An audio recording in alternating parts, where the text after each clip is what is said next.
My name is Dr. Marcus Webb, and I have spent the last 3 years living with knowledge that I was never supposed to possess.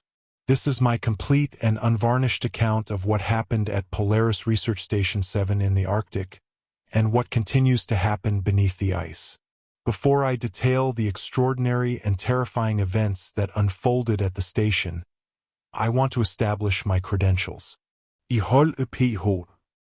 in glaciology from the University of British Columbia and have spent 15 years studying polar ice sheets. I spent 12 years working in Antarctica conducting research that contributed to our understanding of ice sheet dynamics. I have never suffered from mental illness or psychological disorders. I underwent extensive psychological evaluation as part of the security clearance process for my position at the station and passed all assessments. When I tell you what I observed, I am describing facts as I witnessed them to the best of my ability. Polaris Research Station 7 is located at approximately 85 degrees north latitude and 128 degrees west longitude on the Canadian Arctic ice shelf, roughly 430 kilometers from the nearest human settlement. The station was established in 1987 as part of a comprehensive government initiative to monitor climate change and study the Arctic ice sheet. The facility comprises 3 main structures connected by pressurized tunnels. The primary research building contains laboratory facilities and seismic monitoring equipment. The secondary facility serves as residential quarters. The tertiary building houses mechanical systems and generators. The station is designed to operate autonomously and house 20 people comfortably for extended periods. I arrived at the station on July 16 to assume my position as station manager, replacing Dr. Sarachin. My arrival occurred during the brief period of Arctic summer when the sun never fully sets. The landscape was surreal, endless white plains extending to the horizon under continuous daylight. I remember standing on the ice when I first arrived, looking out at that endless expanse, feeling both exhilarated and deeply unsettled by the sheer emptiness and isolation. During Sarah's handover briefing, she mentioned something I should have taken far more seriously. She said that previous station managers had reported unusual sounds from the ice, particularly during winter months. These sounds were described as low-frequency vibrations with an almost rhythmic quality. She said that all polar stations experienced unusual sounds and that this was normal and nothing to be concerned about. I accepted her explanation without investigation, a decision that would prove dangerously naive. The summer months proceeded in what seemed to be a productive and largely unremarkable manner. The team worked effectively, and research progressed according to schedule. The team members seemed competent and professional. Our lead seismologist was Dr. James Horvath, a brilliant but temperamental man in his mid-50s who had been at the station for 3 years. James had published extensively on Arctic seismic phenomena and was deeply respected in his field, though he was difficult to work with, being a perfectionist who demanded rigorous adherence to scientific protocols. Elena Sokolov was our glaciologist and ice specialist, a Russian immigrant who had become a Canadian citizen. She was a methodical and patient scientist who approached every problem with systematic care. Elena possessed an almost intuitive understanding of ice physics and chemistry. She could examine ice core samples and describe not just their composition but the conditions under which they had formed and the geological processes they had undergone. Dr. Michael Chun was our primary biologist, responsible for studying microbial life in ice samples and monitoring the Arctic ecosystem. Michael was younger, perhaps 35, and possessed infectious enthusiasm for his work. He was constantly making jokes and attempting to keep morale high during the long winter months. But beneath his jovial exterior was a serious scientist conducting groundbreaking work on chemosynthetic bacteria and the possibility of life in extreme environments. Thomas Chun, no relation to Michael, was our maintenance engineer who knew every mechanical system in the station intimately. Sandra Rousseau managed all communications with the outside world. Dr. Yuki Tanaka was our station physician, maintaining the medical facilities and overseeing everyone's health and wellness. These people became like family to me over the months we spent together in isolation. As summer transitioned into autumn, I noticed subtle but unmistakable changes in the team's behavior. People seemed to be sleeping less. There was more tension in conversations. The usual camaraderie of early summer was giving way to something more anxious and withdrawn. I initially attributed this to the approaching polar night, the extended period of continuous darkness that would dominate our existence for several months. I made deliberate efforts to maintain morale, organizing movie nights, encouraging exercise, and checking in with individuals who seemed to be struggling. But despite these efforts, I sensed there was something more to the team's growing anxiety than just the psychological effects of approaching darkness. There was an undercurrent of dread, an almost palpable sense of anticipating or dreading something that none of them could articulate. Looking back on this period, I realized that the team was reacting to something on a level below conscious awareness, responding to subtle environmental cues that their subconscious minds recognized as signals of danger. It was Dr. James Horvath who finally brought the matter to my direct attention. On September 15th, the day when the sun set for the last time before the extended polar night, James came to my office looking deeply unsettled. He was carrying a printout of seismic data, and his hands were trembling slightly.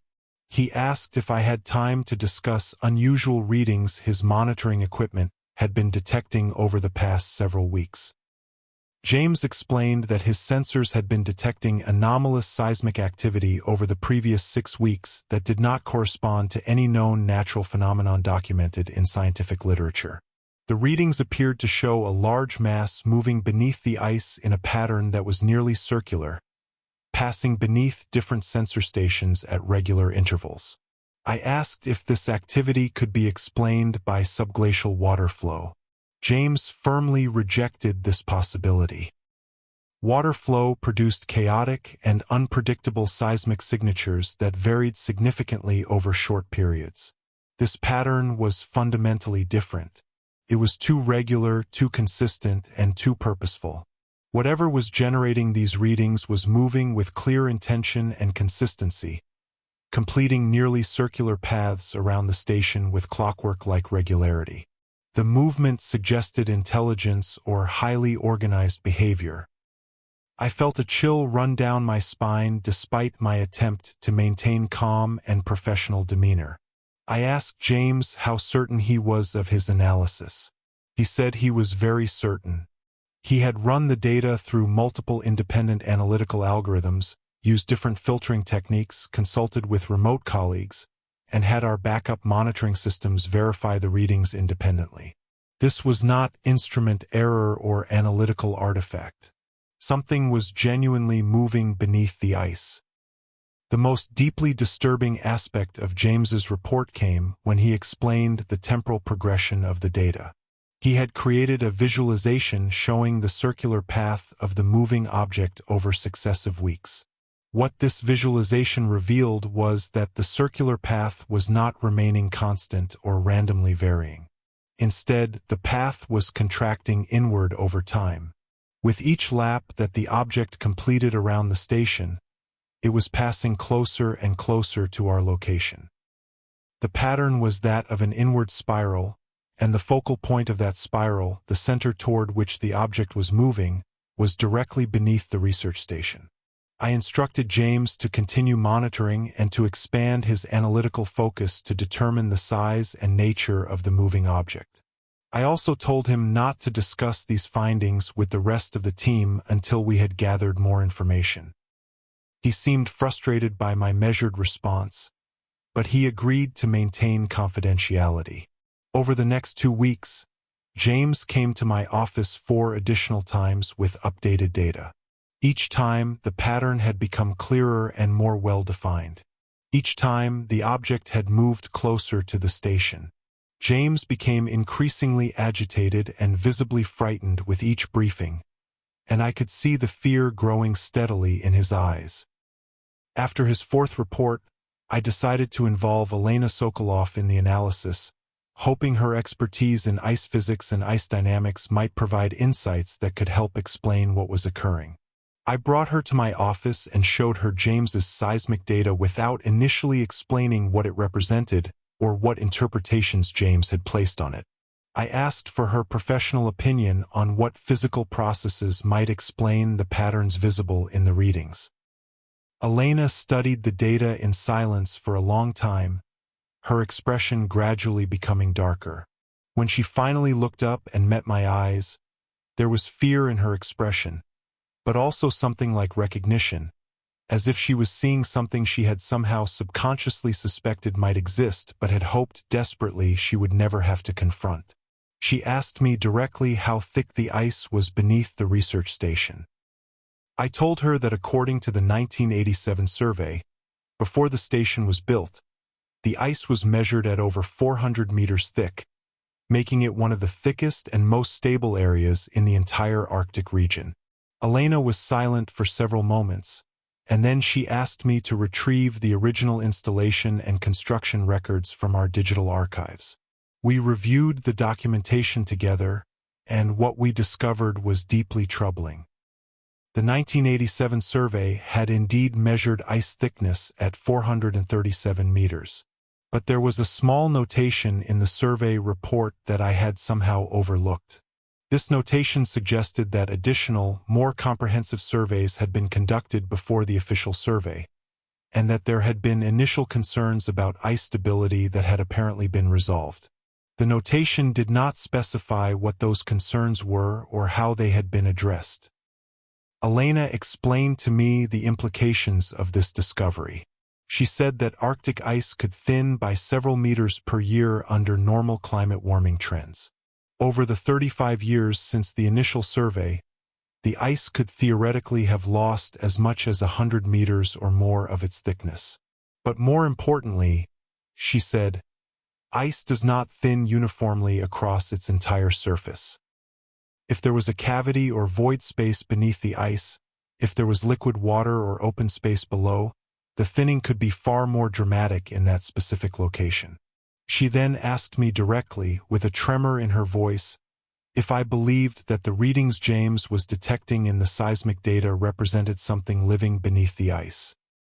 The directness of her question told me that Elena had already considered this possibility herself and was attempting to confirm her suspicions through my response. I said that I did not know with certainty what was occurring, but that the data certainly seemed to point in that direction. Elena nodded slowly, her face pale, and explained the implications. If there was indeed a large cavity beneath the ice with something living and moving inside it, then the ice above that cavity would be significantly thinner and structurally less stable than the surrounding ice. If the creature could generate sufficient force, it could potentially break through the ice at any point it chose to attempt a breach. We were not simply above a creature. We were above something immense and unknown, something that was slowly pushing against a barrier that was far more fragile than we had been led to believe. That night, I lay awake in my quarters, listening to the Arctic wind and unable to sleep despite my exhaustion.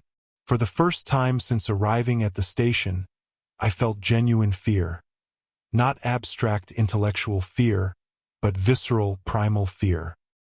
There was something beneath us, something immense and unknowable, and the ice that separated us from it was dangerously thin and potentially unstable. The next morning, I attempted to contact Dr. Raymond Mackenzie, who had been the chief scientific officer for the original station construction project in 1987. I explained that I was reviewing historical documentation as part of my comprehensive review of station operations and needed clarification on aspects of the survey procedures and findings. Mackenzie's responses were evasive and unsatisfying.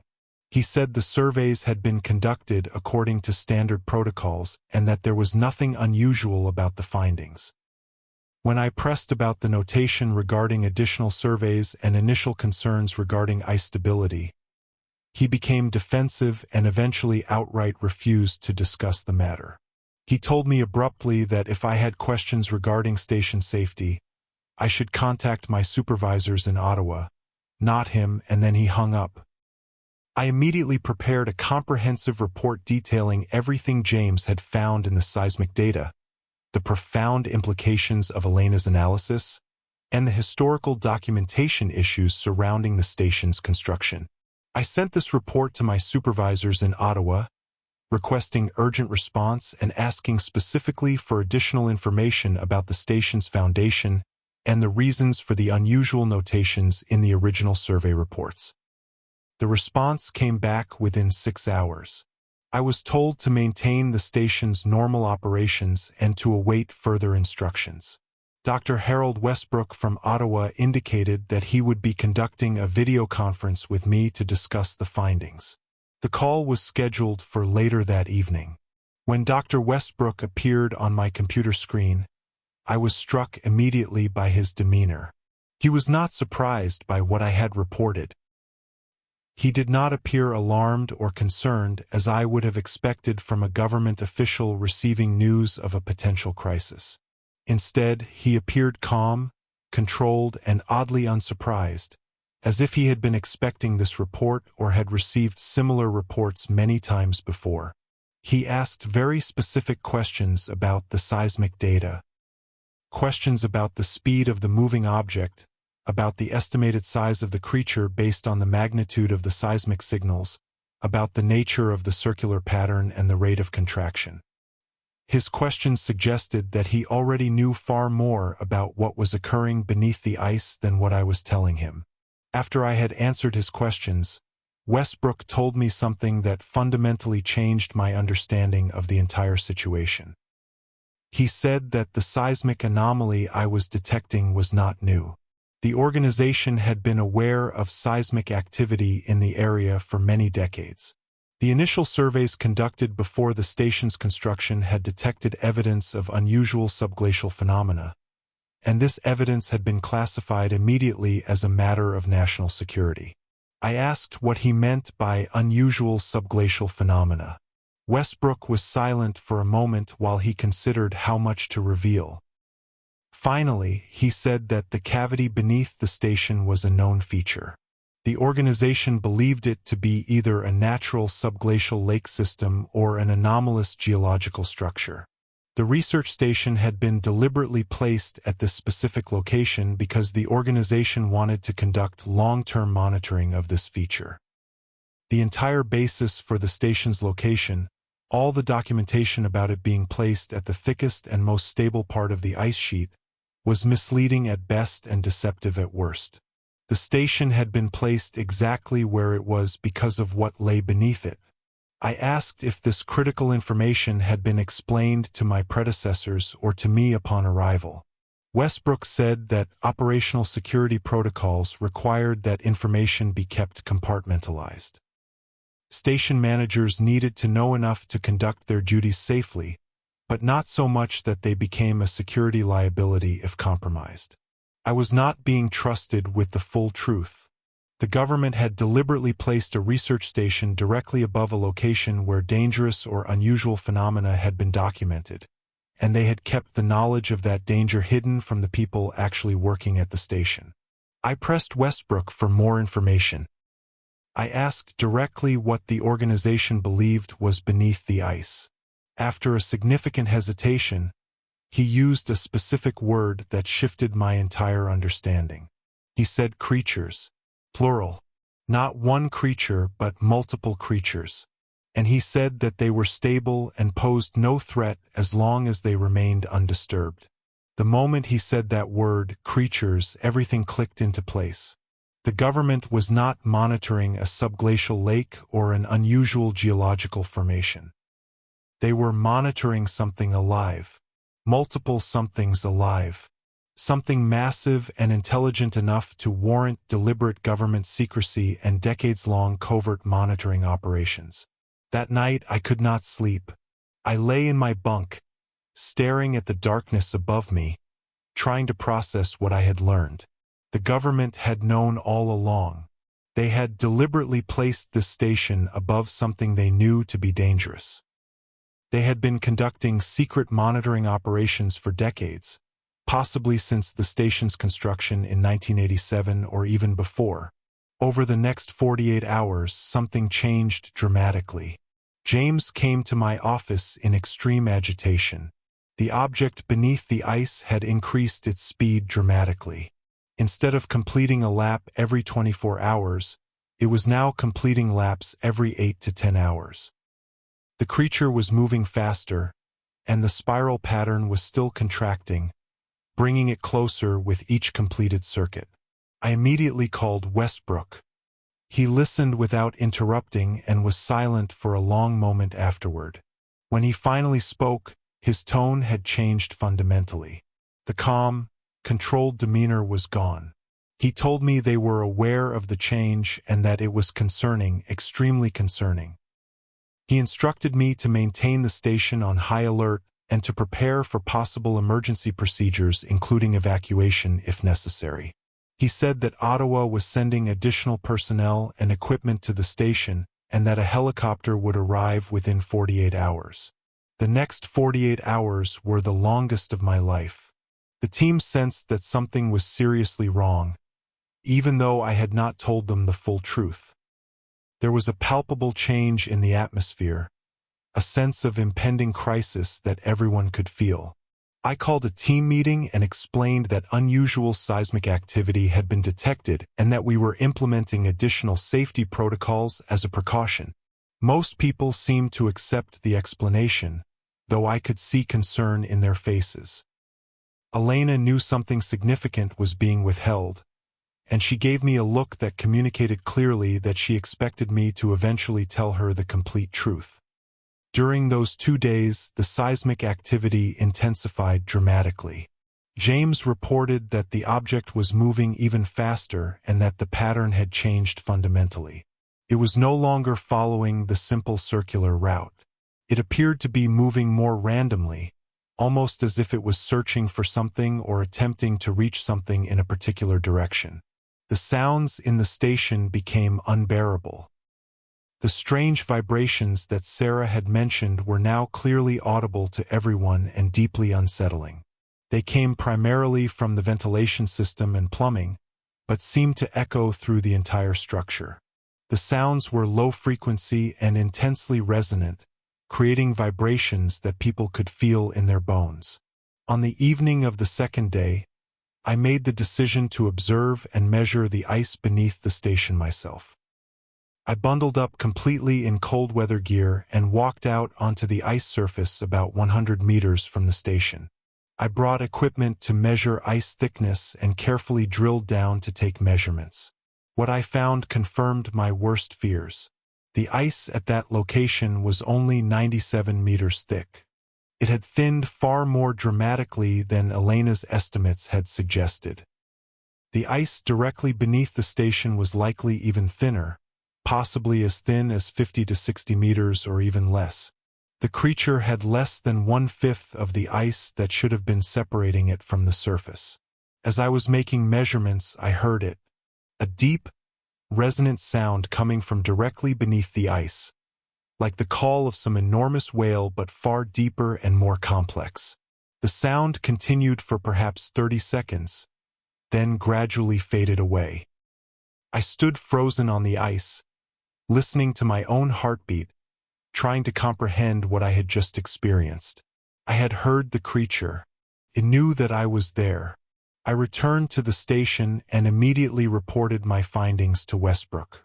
He told me that the organization was accelerating the timeline. The helicopter would arrive within 24 hours instead of 48. He also revealed something shocking. The organization had been monitoring communications between me and James and Elena. They had access to everything we discussed. Given the rapidly changing circumstances, a higher level of transparency within the senior team was now necessary for safety. I was shocked by the revelation of surveillance, but I had no time to process it. I immediately called James and Elena to my office and told them everything. I explained what the government knew, what the creatures were, what was happening beneath the ice, and the danger we all faced. Elena was not surprised. She had suspected it based on the data and inconsistencies in the station's documentation. James was shocked and furious, feeling he should have been informed earlier. But we didn't have time to process our emotions. Westbrook called with instructions. I was to prepare the team for immediate evacuation. A large military transport helicopter would arrive around noon the following day. We were to pack essential equipment, shut down research operations, and be ready to leave on short notice. That night, I gathered the team and explained that an emergency evacuation was being conducted as a precautionary measure. I told them to pack quickly and be ready to depart. The team responded with professionalism, though there was clearly significant fear and anxiety. The next morning, as the helicopter approached, something catastrophic happened. The ice in the landing zone began to rise. A depression formed, then transformed into a dome shape as something massive pushed upward from below with tremendous force. The helicopter pilot saw what was happening and immediately aborted the landing, pulling up sharply and banking away. From the station, we watched in horror as the ice erupted upward, forming a dome 20 meters high and 30 meters across, the ice cracking with sounds like rifle shots. The helicopter moved to a different landing zone on the opposite side of the station. It descended toward this new zone, and the ice remained stable. Personnel in hazmat suits disembarked, carrying equipment. Once they established a secure perimeter, we began the evacuation. Getting everyone loaded was chaotic and frightening. The ground was experiencing continuous tremors, and new depressions were forming at various locations around the station. As the last group boarded the helicopter, the ice dome that had formed earlier collapsed with a tremendous sound. The collapse caused a seismic wave that knocked several people down. I helped them up and pushed them toward the helicopter. The helicopter doors closed just as a new depression formed 50 meters away. The pilot immediately initiated takeoff. As we climbed and gained altitude, I looked down at the station and the transformed landscape beneath it. The ice was cracked and broken in multiple places, showing the dark void beneath. The helicopter flight back to the Canadian mainland took approximately 4 hours. We landed at a military airbase outside Yellowknife, where we were immediately separated and taken to secure facilities. The government agents began debriefing us individually. My debriefing lasted 18 hours with only brief breaks. I was questioned exhaustively about everything I had observed, every piece of data James had collected, every conclusion Elena had drawn. The debriefers seemed particularly interested in any evidence of attempted communication or interaction that the creature might have been attempting. When the debriefing concluded, I was presented with the non-disclosure agreement. The agreement stated that I was never to discuss the incident with anyone outside of authorized government personnel, under penalty of prosecution under the National Security Act. Violation could result in significant prison time and substantial financial penalties. The agreement was comprehensive and airtight. Every possible loophole had been carefully closed. There was no way to discuss what I had experienced without directly violating it. I was told that refusal to sign would result in immediate legal action. Signing the agreement and subsequently violating it would bring severe consequences. The official presenting the agreement, Margaret Reeves from the Department of Defense, explained the reasoning. What I had witnessed was a matter of national security. If the general public became aware of the creatures living beneath the Arctic ice, it would cause widespread panic and destabilization. There were international considerations and geopolitical implications. I asked what the government intended to do about the creatures. She said that was above my pay grade and not something I needed to worry about. The important thing was maintaining my silence and allowing the appropriate authorities to handle the situation. I signed the agreement. I told myself it was because I had no choice, because I was being coerced by the threat of legal action. But the truth was more complicated. Part of me wanted to keep the secret. Part of me believed the government might be right about the panic risk. Part of me wanted to forget and return to a normal life. After signing, I was released. I was compensated for my time at the station and for emotional distress related to the evacuation. I was also informed that I would be monitored to ensure compliance with the agreement. Any communication, publication, or public appearance would be scrutinized. I returned to Toronto and attempted to resume my life. But it was impossible. I was haunted by what I had witnessed. I couldn't sleep without nightmares.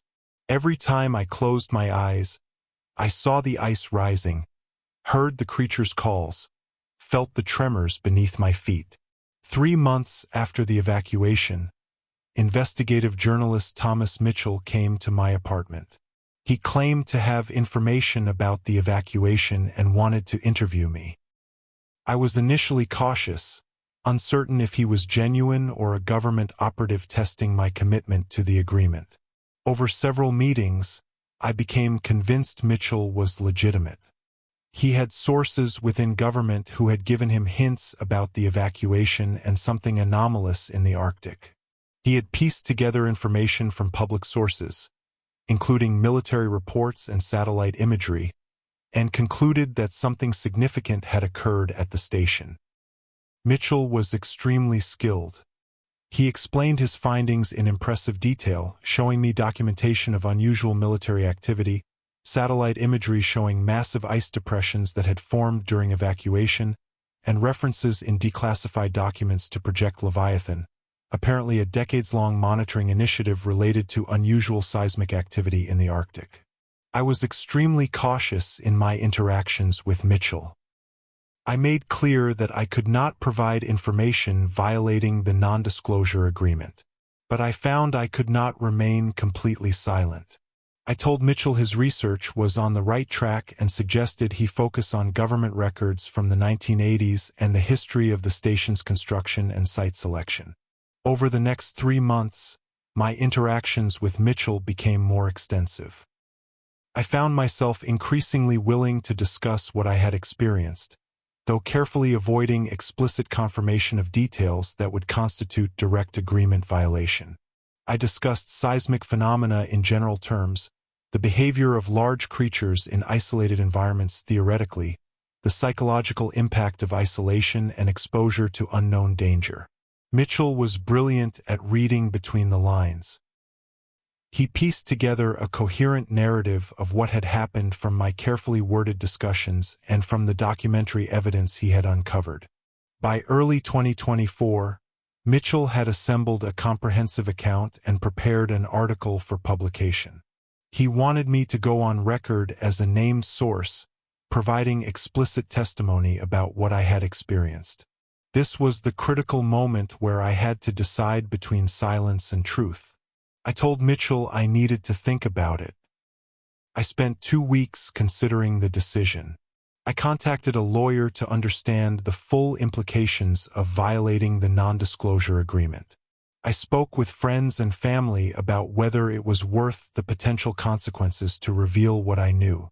I meditated on my conscience, on whether I had a moral obligation to tell the world. Ultimately, I decided that truth was more important than personal safety. I agreed to be interviewed on record by Mitchell, and I made arrangements for the interview with maximum security and privacy. I prepared a detailed written account of my experience. But before Mitchell could publish, something happened. I received a phone call from Elena. She was calling from a secure line, her voice tense and urgent.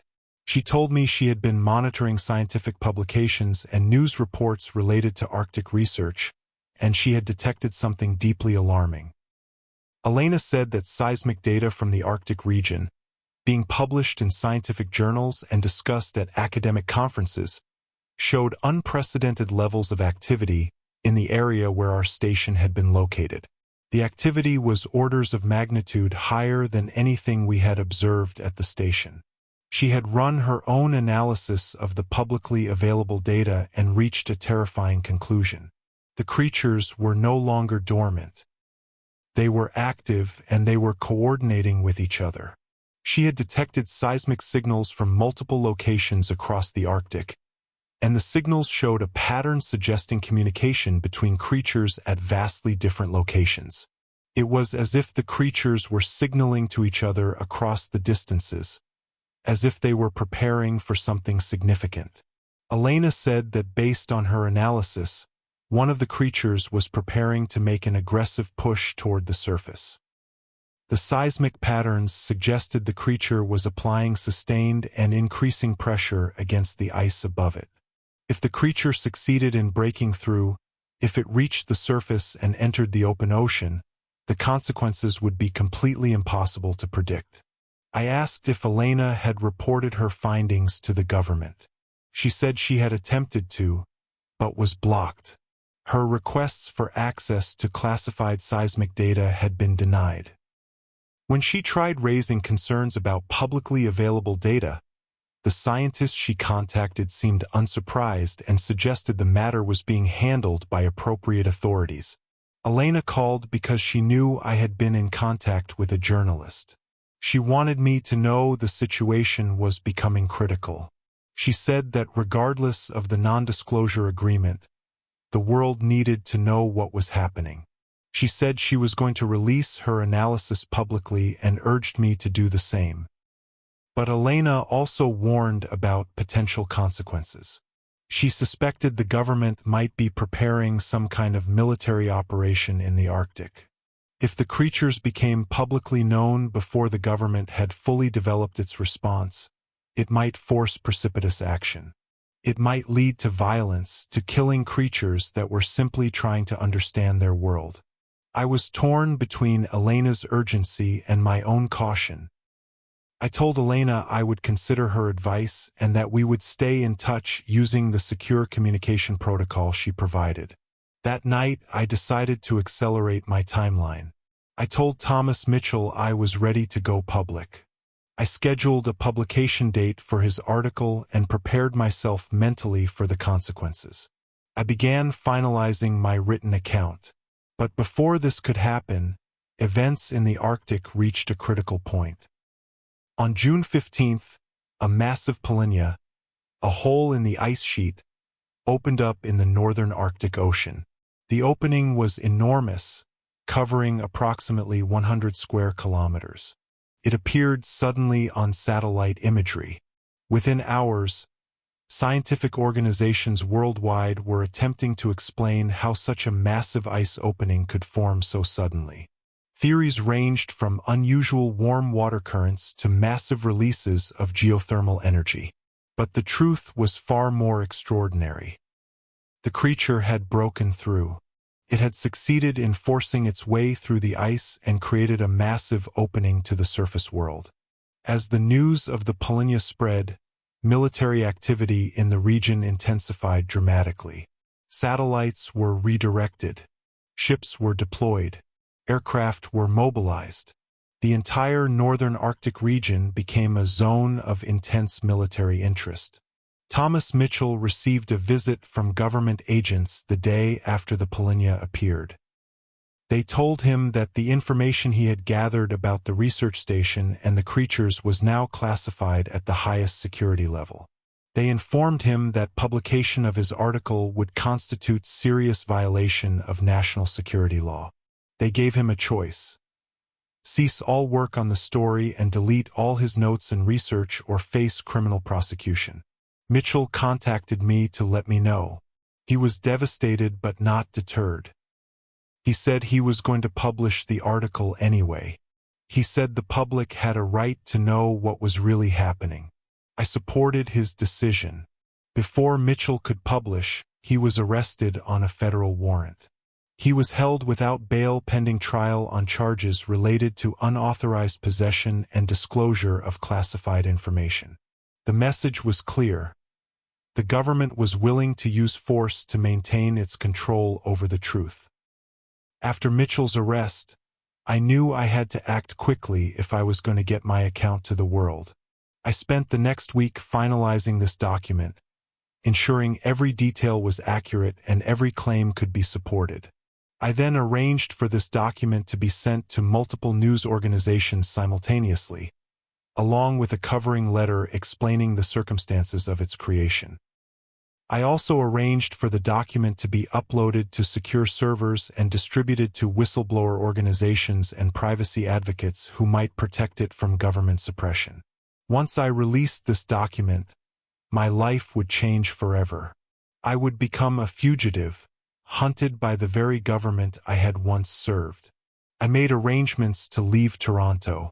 I liquidated my assets, gathered what few possessions I needed, and prepared to go into hiding. I left messages with family explaining that I would be out of contact and should not be searched for. I made peace with the idea that I would likely never see my family again. The reason I'm telling you all of this is that the truth must be known. The world must understand that there are massive, intelligent creatures living beneath the Arctic ice. The world must know that the government has been hiding this knowledge for decades. The world must realize that the creature that escaped through the Polynya is out there now, in the Arctic Ocean. I don't know if the creature is dangerous. I don't know if it will attempt to contact human civilization or if it will simply try to survive in the ocean. I don't know if other creatures will attempt to follow its example and break through the ice. I don't know what the long-term consequences will be, but I know that keeping the truth hidden is wrong. The people of the world deserve to understand the reality of their planet and the life that inhabits it. We cannot make informed decisions about how to respond to these creatures if we don't even know they exist. I'm telling you everything. I'm putting myself at risk because I believe the truth is more important than safety. I'm violating the non-disclosure agreement because I believe the government's secrecy is unjustifiable. I don't know how much time I have before they find me. I don't know if this document will ever be published or if the government will succeed in suppressing it. But I had to try. I had to tell the truth, even if it costs me everything. The creature beneath the ice has escaped. The others remain, waiting in the depths. The government is trying to manage the situation, but they are operating with incomplete information and unrealistic assumptions about what will happen next. 3 years have passed since I wrote those words and went into hiding. I am still at large, living under an assumed name in a remote location, constantly moving, constantly alert for any sign that government agents are closing in. I have not contacted anyone from my previous life. I have not attempted to maintain any of my old relationships.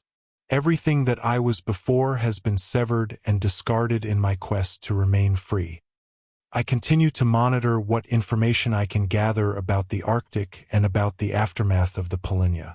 The official narrative presented to the world has stabilized around the explanation that the Polynya was caused by unusual geothermal activity.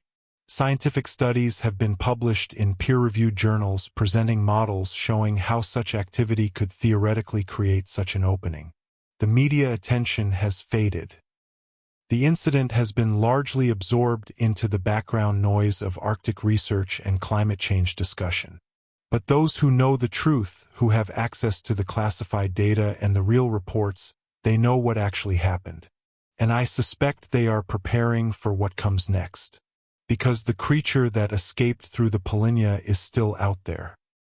It has had 3 years to adapt to the open ocean environment, to interact with the life forms it encounters, to perhaps attempt to make contact with human civilization.